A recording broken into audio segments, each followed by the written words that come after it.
one's called Snowy Reindeer. This one is the Racoon Cabin. And today we are going to start this part, which is part 8 in this series, but the third one we will be doing. So I'm gonna zoom you in nice and close up in the corner right here, because first I am going to start to stitch this. You can see there is a space and then 3 stitches making a corner, and then so I'm going to do that on this side first and foremost, I think, and I hope this will be okay. It's a little, might be a little bit hard getting these stitches in, but we will work something out. Let's see.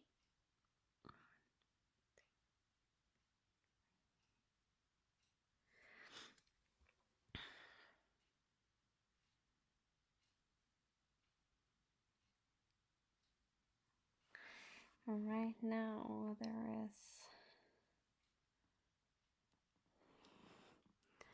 I'm getting used to a new way of stitching the stitch with me, because the phone is now right where my face would be when stitching. Has to do with where it has to be placed because of the charger cord and everything like that. So we will just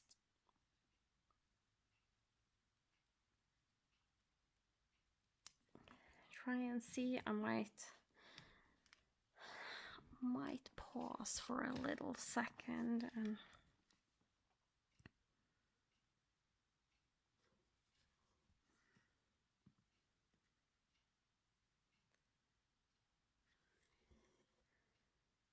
so we're going to do this stitch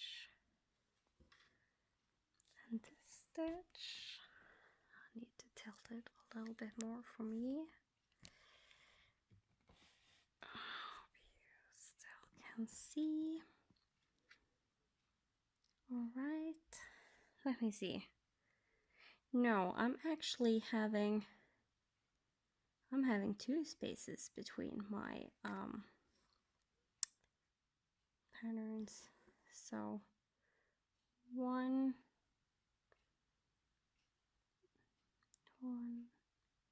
2, yeah, 1, 2. So that's doable. We will just do this stitch, then we will do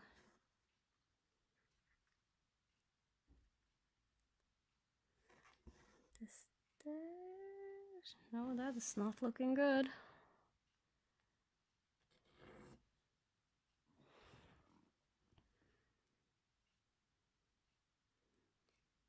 We'll use the half pin stitch method to get that.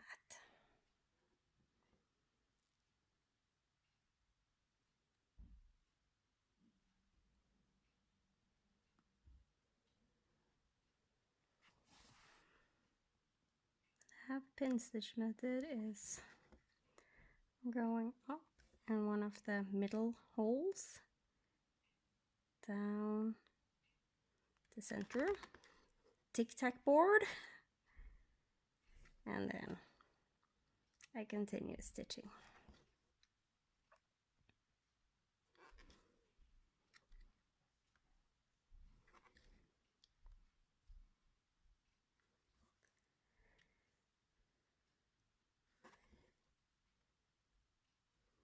That's those, and then we can work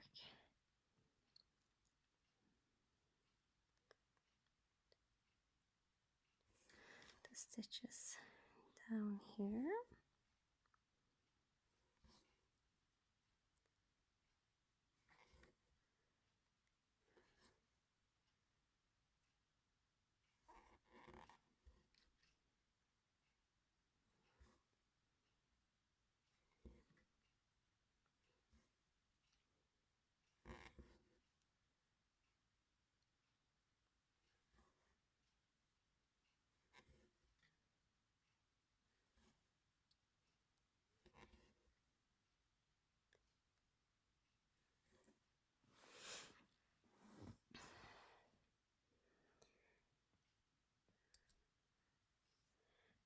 Okay, I am going to adjust the camera a little bit and then I will be back.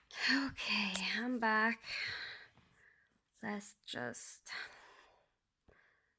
continue and see how it goes.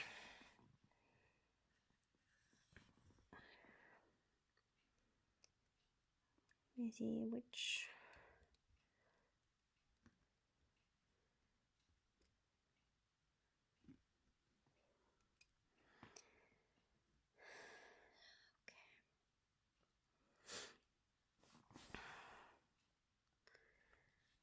This one got pulled because I moved the needle minders. I'm just going to try and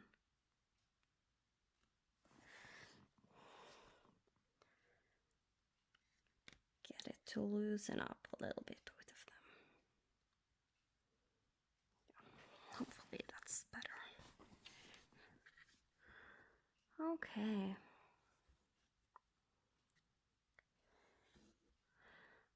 It is a little bit better.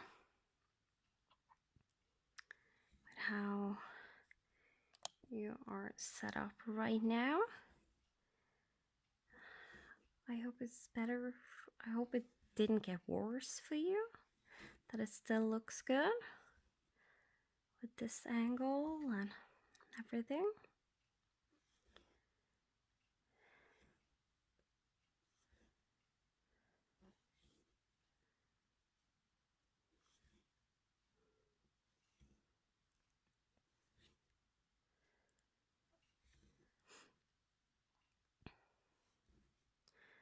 It's difficult when I have my non-dominant hand, my left hand on top of the fabric, because that means I always need to have you on the right side.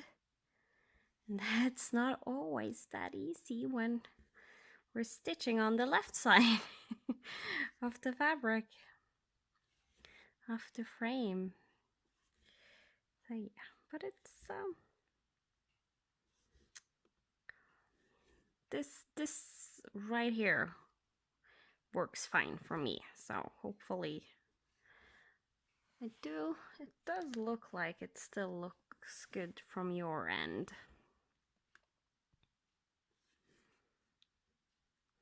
It's a little bit harder for me to see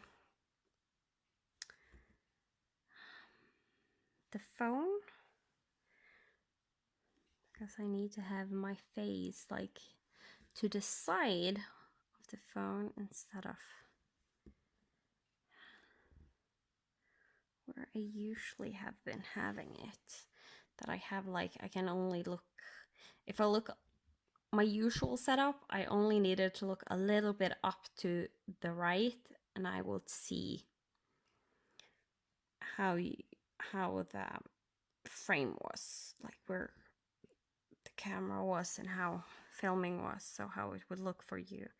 Now I need to move my head to be able to see, but it's fine. Hopefully I will remember to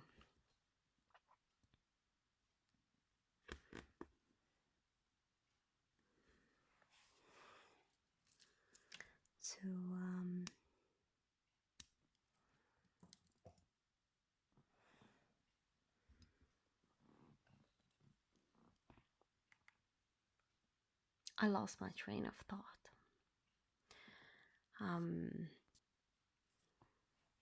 Hopefully I will remember to check the frame often. Okay, so now, like, I wanted this in place, but now we're gonna count all the way to the left edge because I like to stitch from left to right, so I can just do one line and then go back. That means we need to count a fairly long bit. So, do I have any good length of floss that I can use? I can use this, I think. It will be fine. But that is not white. Because usually I will just use the floss I'm going to use at the end. But for you to see a little bit better what I am doing, I am going to use this green floss right here. And I think I need to zoom you just a tiny bit out. I hope that's still okay and you can see well enough. And to be able to do this part, I have to show just a tiny section of the pattern. So don't get mad at me, because I just need to show this little part to explain to you what I am doing, basically. So this is the top border of the pattern. I did these stitches like this is the corner. So what I am going to do is I will go down with that green floss right here, not securing it, not anything, just going down and let there hang a tail. And then I will come up here and I will count over 1, 2, 3, or if you like to count from the hole you're in, like this is the hole we went up, so if we count with that hole, it's 1, 2, 3, 4. And then I will go down, and I don't do the full 10, but I do 5. So I will usually do 5, go down, 10, come up, and continue on until we get to the other edge, which will be similar to this part. So you don't get like the full stitches, the full 10 by 10 stitches at the end there. Just this will make more sense when we're actually starting to do what we're doing, but I can't have the pattern laying on the fabric because then it would end up showing you everything. So I go down here. Remember, there was a space between. So what I'm basically doing now, I'm using this floss, a little bit longer tail there on the green one. I'm using this floss to count my way over with the stitches. So I'm going to count 1, 2, again, 1, 2, 3, and since it's over 2, you saw that it's 1, 2, 1, 2, 1, 2, 3 times, because 3. If I was counting with this hole, I would count 1 and then go over 1 hole, then count 2, go over 1 hole, count 3, go over 1 hole, and count 4. So now we're at the 10, where the 10 by 10 grid starts. So I will count 1, 2, 3, 4, 5, and come up. And then 1, 2, 3, 4, 5, and go down. So basically from here through here, we have the first 10 by 10 grid. And this is important to remember because that has to do with how many grids I'm going across. So I have 1, 2, 3, 4, 5 full 10 by 10 grids. So 1, 2, 3, 4, 5.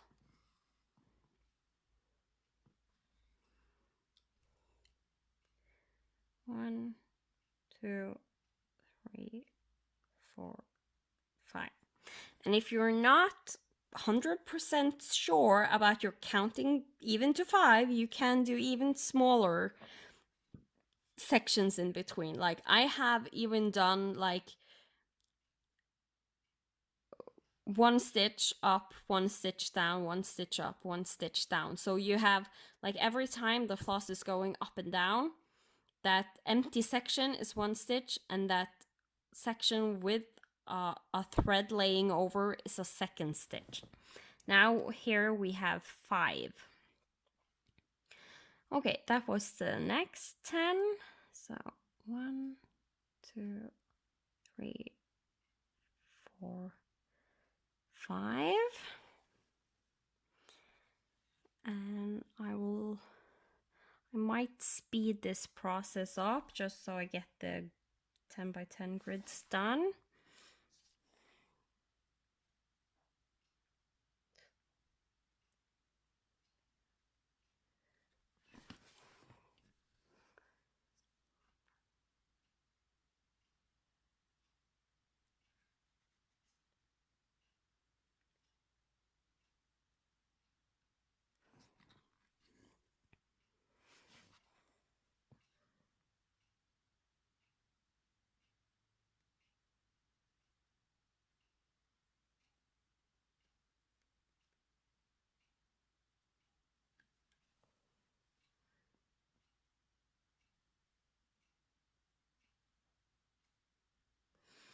Yes.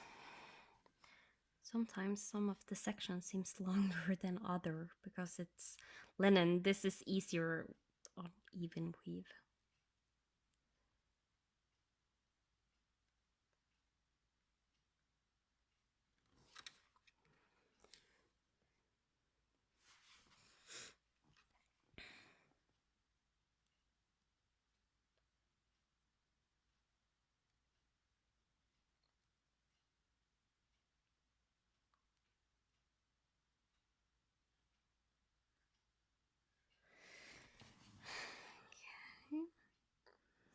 It really looks like I need to adjust the frame a little bit because I'm too high. So, adjusting the frame.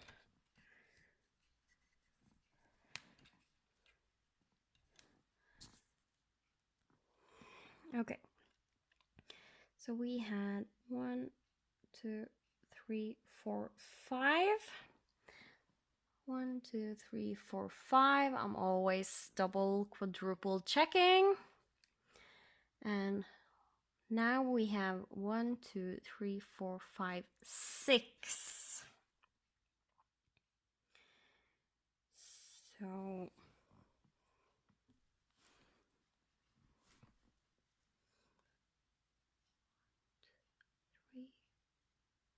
no, 1, 2,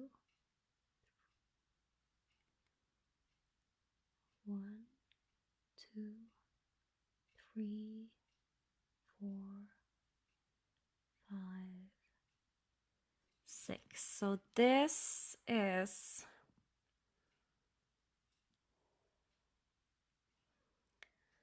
the top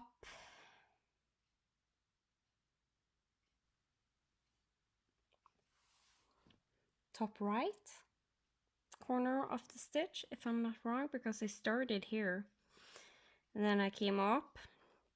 So that would be that hole and down. Yeah. Usually when I do this, I start from the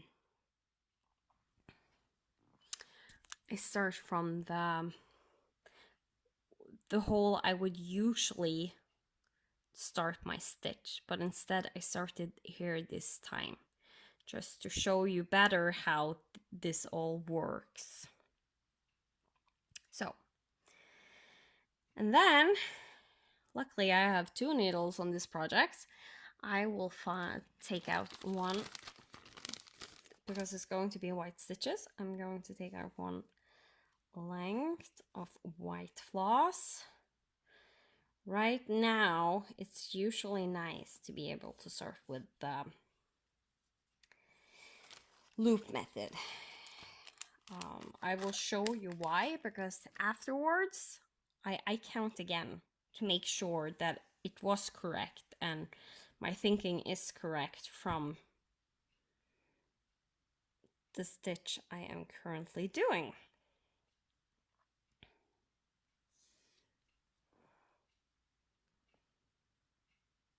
If I'm off, like if I'm too far, that's worse than being one stitch too little, because that can be fixed. So then I do the loop method, and this way that floss is now secured there. I will just pull out the screen floss. You didn't see the loop method, but I did the loop method there in the stitch I was going to start. You can see I went diagonally to the top right corner. Okay, so now we have, going down again, we have the first leg of the stitch. I will come up here, and then I will let this hang while I then count my other way. You can now again use this green floss, but since I already have done that, I will just try and count without and see where I get to. So first off, I need to find out what number I need.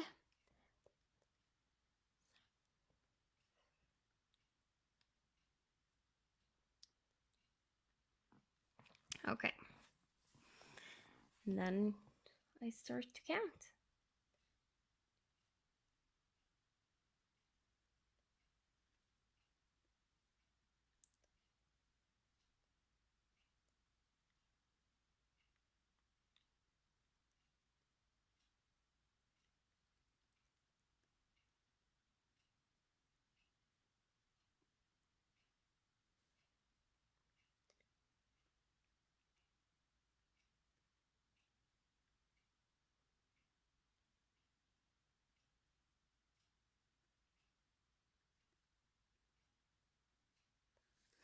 And if I need a break in the counting, since it's a long way, I usually always stop at like 10, 20, 30, and then I poke my needle in. I can rub my eyes a little bit, move a little bit, and then start counting again.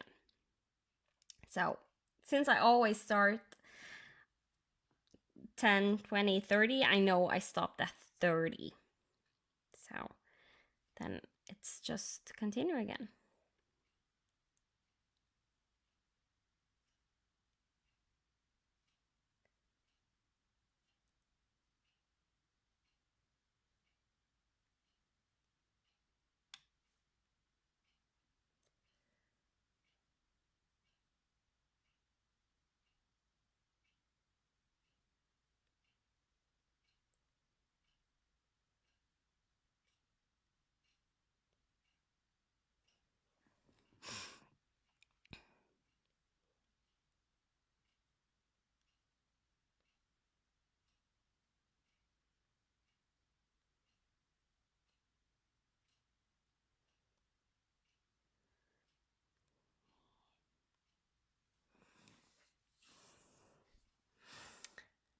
And I think I might be off.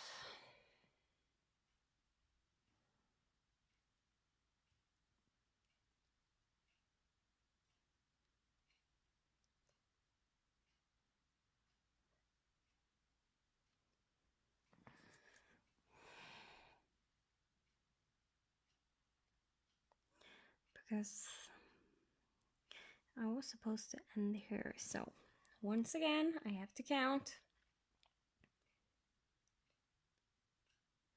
And this time I will pause and I will be back when I have counted over. So I am one stitch too far to the left, but that's the nice thing now, is that since I didn't do the pin stitch, this floss isn't, it's easy to get back out again, because what you usually then do,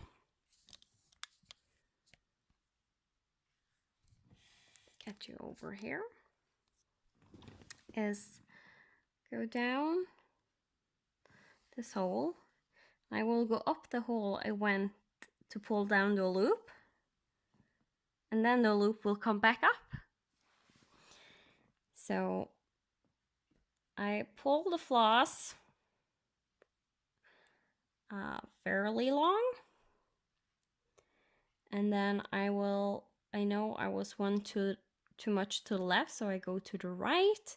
Most likely the fact that I started in the upper corner did throw me off my counting. I think that's the issue. So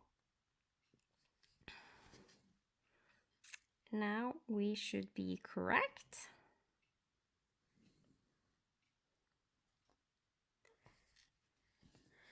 And then we can start the long journey of doing the half stitches over. And this is why I would rather count 2 or 3 times than be too far to the left, because if I had done all these half stitches and I came to the right side, I found out that I was 1 stitch off. That meant I would have to frog out everything, all the half stitches I had done to start 1 over. So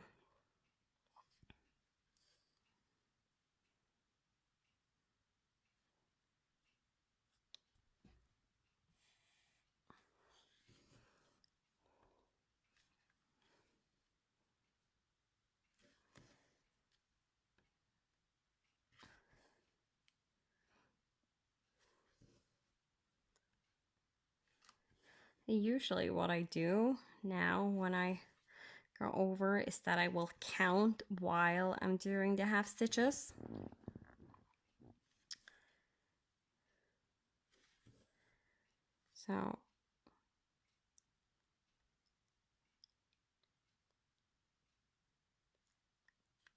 So I will count, but I will count inside my own head and not out loud. So I will be quiet because I'm counting as I'm stitching.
Okay, we have the correct amount of stitches.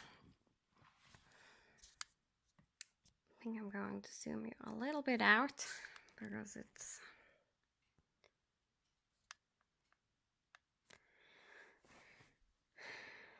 and then we travel back. And this is one of the reasons I really love the Danish method, where you do the half stitch one direction and go back, because doing half a stitch and counting those are really easy. So it's a really nice way to count and see that you have the exact amount of stitches you are supposed to have. And on the way back, you basically don't need to think anything special. It's like relax, enjoy, complete the excess on the way back. So yeah, I really love the Danish method. It's a nice way to make sure you don't do a mistake. Also, my stitches look neater when I use that method, so that is also a bonus.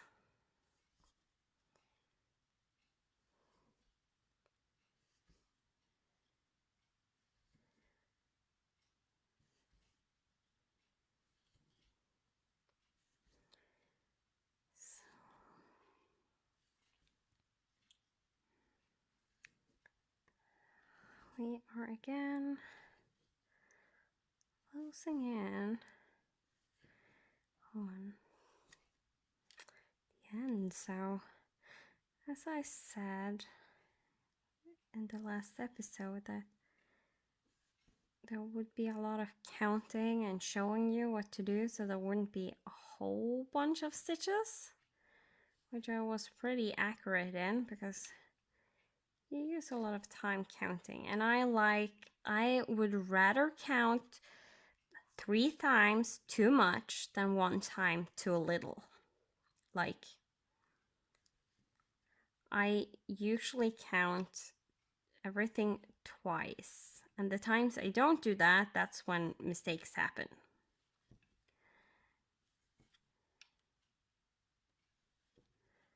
So yeah.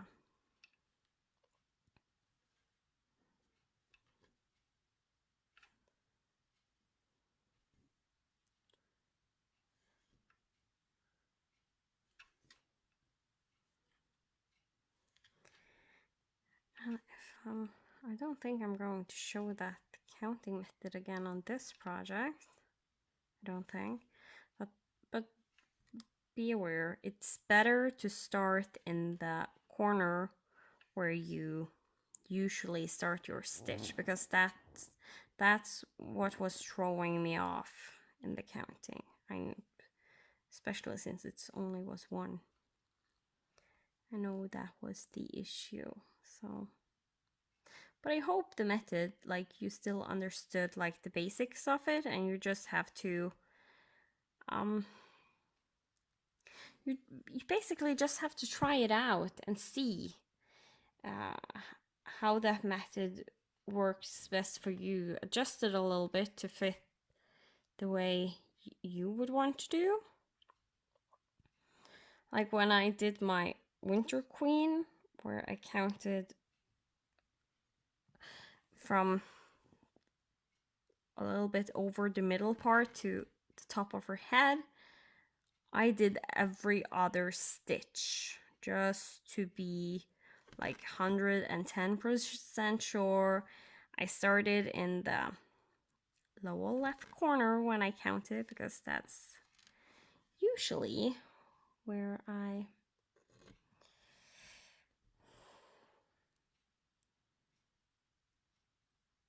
start my stitches.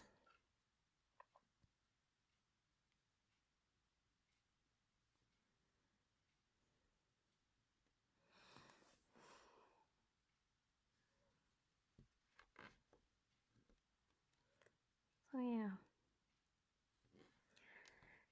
And the thing you can do, like if you're unsure if you're able to use that method and how to use it, like do smaller sections, especially if you know the distance that it's supposed to be, and try it out and see like what way you have to do it to make it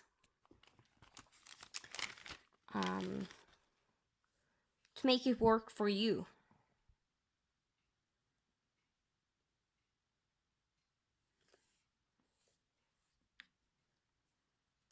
Because it is a nice way. The way I learned about it was from Stephanie, Miss Oh So Crafty. She didn't show it, she just explained what she did.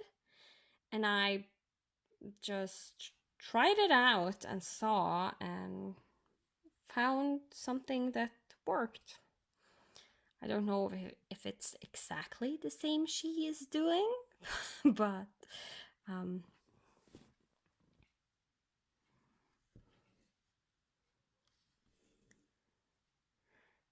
it's a nice method. And as I said, usually I will just use the floss I am supposed to stitch with, but the white one is showing really badly sometimes on camera, so I was afraid you wouldn't see it as clearly. So what I will do is I will thread my needle the way I like to have it, and then I will just start counting, and when I have gotten to the lower left corner, I will then use my needle to pull the floss from the direction I started to count with the floss to where my needle is, to where I'm supposed to start. And then I have the needle in the place I'm supposed to start with the floss I'm supposed to start with. So when I then get the floss ripped out of the weaving I have done, then I can just start stitching right away. That's also most likely something that